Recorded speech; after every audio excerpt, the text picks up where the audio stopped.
Okay, so real talk. There's a guy in my city who runs a fish business from his spare bedroom. No shop, no fancy setup, just some tanks, a pump, and decent lighting. And he's pulling in close to $800 a month from it.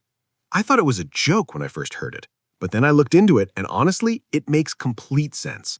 The aquarium hobby is booming right now. People are obsessed with setting up home tanks, and the demand for healthy, good-looking fish is way higher than most local pet shops can handle. So today, I'm breaking down exactly how you can start a home aquarium fish business, what it costs, how to set it up, where to sell, and what kind of money you can realistically make. Stay with me because this one's actually super practical. Here's something most people overlook.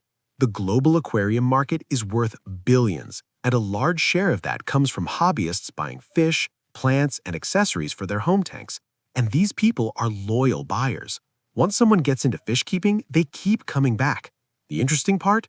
Most of them aren't buying from big chain pet stores. They prefer local breeders because the fish are healthier, prices are better, and they can actually ask questions. That gap between what pet stores offer and what hobbyists actually want, that's your business opportunity right there. And the best part is, you don't need a storefront, a big team, or some massive investment to get started. A spare room, a garage, or even a covered balcony can work just fine. So what exactly are you doing here? You're breeding and selling ornamental fish, the kind people put in home aquariums. Think guppies, betta fish, mollies, goldfish, cichlids.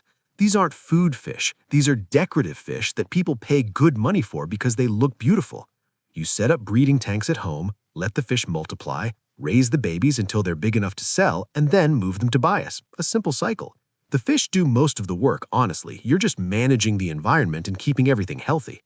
Who can do this? Pretty much anyone. You don't need a biology degree or years of experience. If you're patient, consistent, and willing to learn the basics of water chemistry, you can figure this out within a few weeks.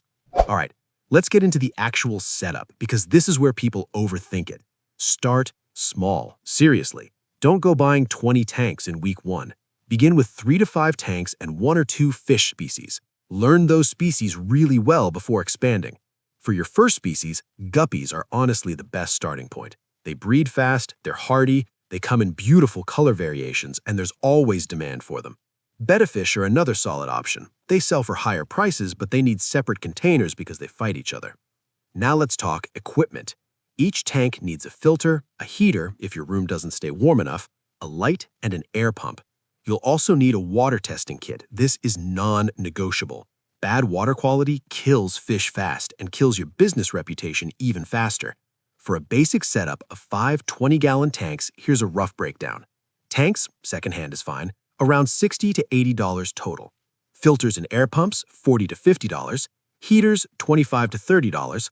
Lighting, $20 to $30. Water testing kit, $15 to $20. Fish food and initial stock, $30 to $40. So you're looking at roughly $200 to $250 to get started properly.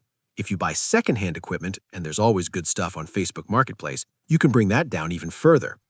Buy your initial breeding stock from a reputable local breeder or a trusted online seller. Don't grab the cheapest fish you find because weak genetics produce weak offspring and those don't sell well. For guppies, you want around 3 females per 1 male in a breeding tank. They'll start producing fry within a few weeks. Once the babies are born, move the adults out or the babies will get eaten. Raise the fry separately until they're about 3 to 4 weeks old. Then they're ready to sell. 1 female guppy can produce 20 to 60 fry per month. Even at a conservative number, say 30 fry per female. 3 females per tank, 5 tanks, the math starts getting interesting pretty quickly. This is where a lot of beginners get stuck. They have fish, but no idea where to move them. Let me make this simple. Local Facebook groups. There are fish and aquarium groups in almost every city. Post photos of your fish there. Good photos matter. A clear, well-lit shot of colorful fish sells itself. Online marketplaces. Depending on where you are, platforms like eBay, Aquabid, or local classifieds work really well for shipping fish. Yes, you can ship live fish. It's done all the time with proper oxygen bags and heat packs. Local pet shops. Walk in, show them your fish, offer wholesale pricing. Many small pet shops love buying from local breeders because it's consistent and fresh stock. Build that relationship early. Word of mouth. Once you sell to a few hobbyists and they're happy, they'll recommend you to their fish-keeping friends. This community talks a lot, which is a huge advantage for you. Let's be real about profits, because I don't want to overpromise here. A healthy, fancy guppy sells for $2 to $5 each retail. Rarer color variants can go for $8 to $15. If you're selling wholesale to shops, expect $1 to $2 per fish, but the volume makes up for it. Say in month 3, once your breeding cycle is running smoothly, you're selling 150 to 200 fish a month across all your tanks. Even at an average of $3 per fish, that's $450 to $600 a month. Minus electricity and food, maybe $40 to $50 in running costs, you're looking at $400 to $550 in profit. That's not retire from your job money immediately, but it's solid side income that scales. Add more tanks, add more species, and that number goes up. Some serious home breeders are pulling $2,000 plus monthly once they've been running for a year or two. A few things I wish someone had told me earlier. Don't overcrowd your tanks. It stresses the fish, spreads disease, and you'll lose stock. Keep it comfortable. Always quarantine new fish before adding them to your breeding tanks. One sick fish can wipe out an entire tank if you're not careful. Keep a simple log: which tanks have which fish, when they bred, and how many fry survived. It sounds boring, but it helps you spot patterns and improve your success rate. And don't skip water changes. Weekly partial water changes keep your fish healthy. This is the one maintenance task you can't be lazy about. Oh, and take good photos. Seriously, your sales depend on how your fish look in photos. Natural light or a decent LED makes a huge difference.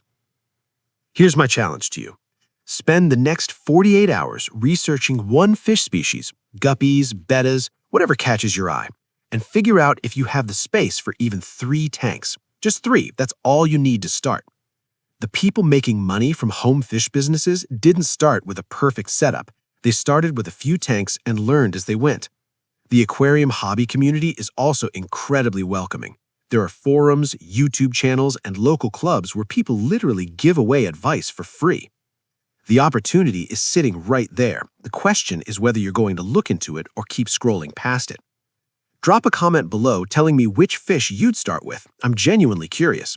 And if you want more ideas like this, you know what to do. See you in the next one.